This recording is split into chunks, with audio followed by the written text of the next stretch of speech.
Oh, hey friends. This paint set here, it has my art on it. Hey friends, what's up? Welcome back. My name is Shayda Campbell, and around here we make art and it's fun, not scary. And in today's beginner-friendly watercolor tutorial, we will be using my very own Shayda Campbell watercolor set. This has been a lot of years in the making, and I'm so excited to unbox it and share it with you and show you how awesome the paints are. And we're gonna do a little watercolor floral because that's what we do best. And yeah, it's just wonderful, and I really wanna get into it. One thing I will say is I launched this set last week on Instagram and YouTube Shorts, and we sold out on Amazon.com. But there are more sets coming, like today, tomorrow, very shortly. So if you want a set, I highly recommend using the link. Go purchase it, and Amazon will not charge you until it actually ships, which is happening, like they've told me, early next week at the latest. So please use that link. You can also purchase the set on blick.com in the US, so we're gonna put that link as well. And then Canada, international, this set is coming soon. I've created it in partnership with one of the biggest art companies in the world, so art stores worldwide will see this in their wholesale catalog. So if you like shopping locally like I do, you can go into your art store and ask, if they would maybe carry it. But we're expecting it to be on international Amazon very shortly. I know if you've seen the short that I put out last week, you guys have already given me so much love and support on this, and I just thank you so much. I'm so excited to have this out in the world, and especially in time for the holidays, and yeah, it's just really, really exciting. So let me show you. So let me show you this set, and then we are going to do what we do best, and that is paint some flowers together. This is what it looks like. It has my floral art on it and my signature. And if we flip it over to the back, you can see the colors that I've chosen. That's the most important thing about this, is that you get a set of 24 pans that have my favorite colors to paint with. So I've chosen a lot of really natural greens, an olive green, a sap green. You've got some beautiful deep dark magentas and reds to work with, a Naples yellow, a raw sienna, which is like a yellow ochre, Payne's gray, white. I always use white. There's a wonderful cerulean blue, which is like my cobalt blue in this set, Van Dyke brown, all the classics, all the Shayda classics. So let's unbox it, take it out of the packaging, and this is what it looks like when you open it up. It's a great size. It's a little travel set. If you're wondering, these are student quality paints. For the last 9.5 years, this channel has been all about making art accessible and getting people started. So the price point is perfect for, introduction to watercolor.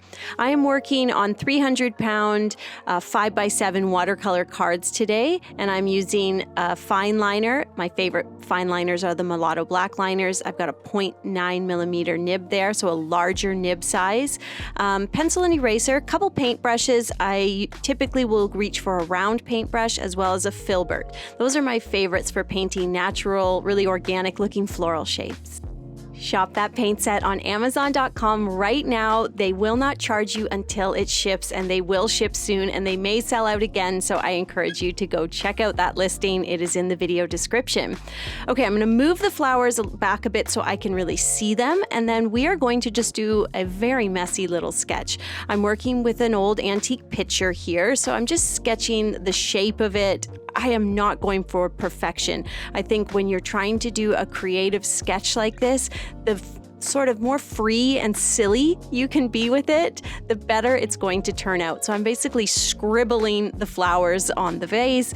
I am just scribbling the stems of the snapdragons, and then I do some little oval shapes to indicate all those great big fluffy snapdragon petals and blossoms. You can see how crooked and crazy some of those stems are. And I'm just going for a very loose vase shape, and then I'll do some line shading, not much, and some very scribbly, very scribbly flowers on the vase. I love these antique vases because they always have florals painted on them, and then I get to paint kind of a double floral. We'll put some lines at the very bottom to indicate the shadow, and then we're going to get ready to paint. If you think it would be helpful to have that sketch That's available on Patreon. Head over there and sign up. It's just $3. And right now you can save 25% on a year's membership or a 1-month membership using code BLACKFRIDAY24. So grab your watercolors, 2 glasses of clean water, paper towel for blotting your brush, and remember to erase all of those pencil lines. You want to start this painting with just that fine liner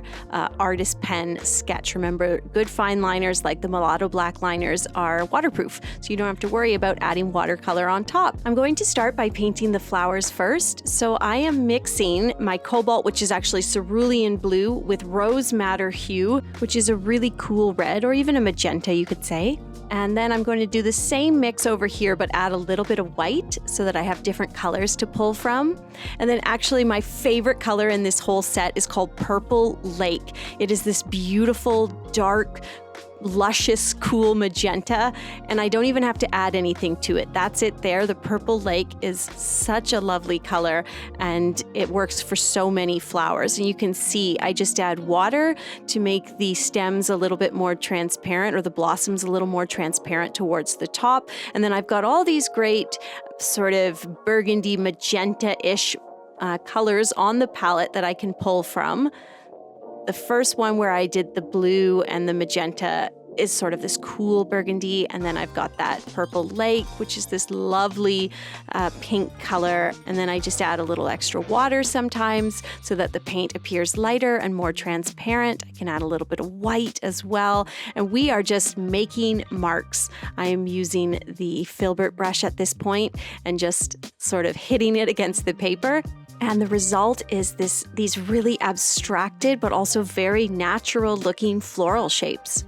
I can see a snapdragon forming, I can. And in fact, I'm going to start mixing up some green here, and I want a really natural green. So I am using olive green and leaf green. Those are 2 of my favorites.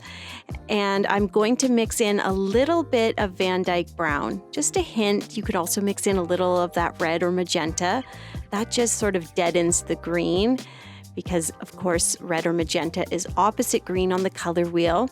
But I like the look of a little brown mixed in as well. It sort of does the same thing. Gives you that nice natural green that's not too bright. And then now I'm using the round brush, and I am just doing some little oval shapes to really make these pink marks look like they are indeed snapdragon branches. And we're also putting some little lines hinting at stems between the florals.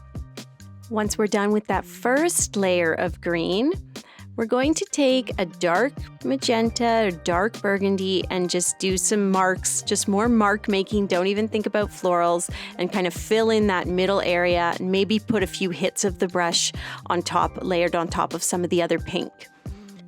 With that floral area filled in, I want to start thinking about the vase. And of course, we need to paint sort of the shadow of this white vase first. So for gray, I love to start with white, and then a little bit of brown and a little bit of blue, and maybe just a hint of that magenta. Make sure there's lots of water in there and lots of white, and it gives you this really natural warm gray, much warmer than the Payne's gray. And I just added a few brush strokes on the left and the right, and then I'm using water to kind of blend out towards the middle where the highlight will be. And I used my paper towel to do a little bit of lifting. Whenever you're doing shadow, also water, clouds, all kinds of things, it's nice to do a bit of lifting. It gives you really natural looking shadows.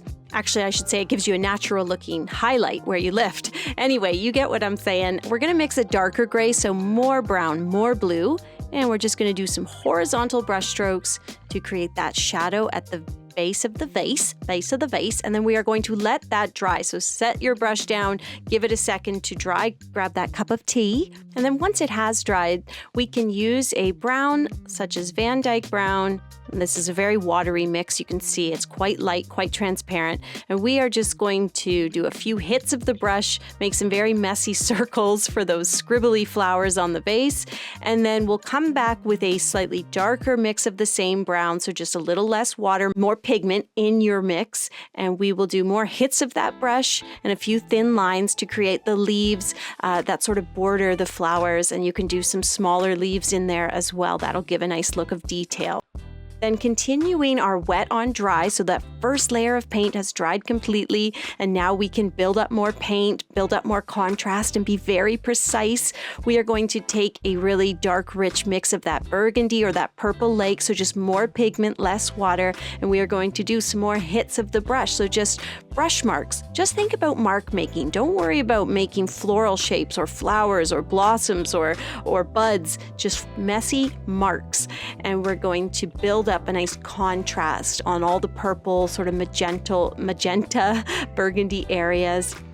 And then we're going to do the exact same thing with green. So take that olive green with a little bit of brown mixed in and a little less water, more pigment, and same thing, making marks. Little oval or rounded brush marks will help to create contrast on all of the buds at the end of these flowers.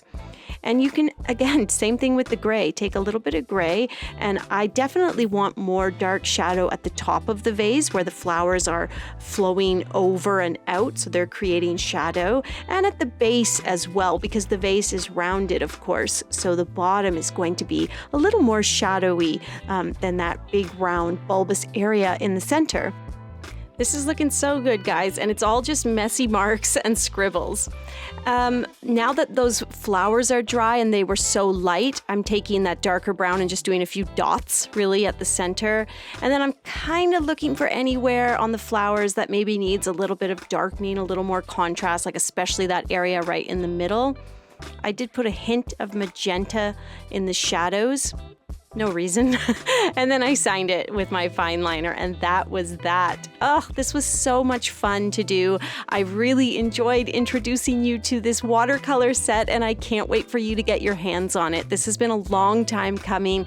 It's been a dream of mine for the last 5-6 years to produce a set that has the colors I want, the quality that I want you to have. And yeah, I'm just so excited. So you can shop it on Amazon.com, on Blick.com, coming to Canada and Europe very soon, and ask for it at your local art store because it will be in the wholesaler's catalog. Don't forget to subscribe, and I will see you very soon with a new video.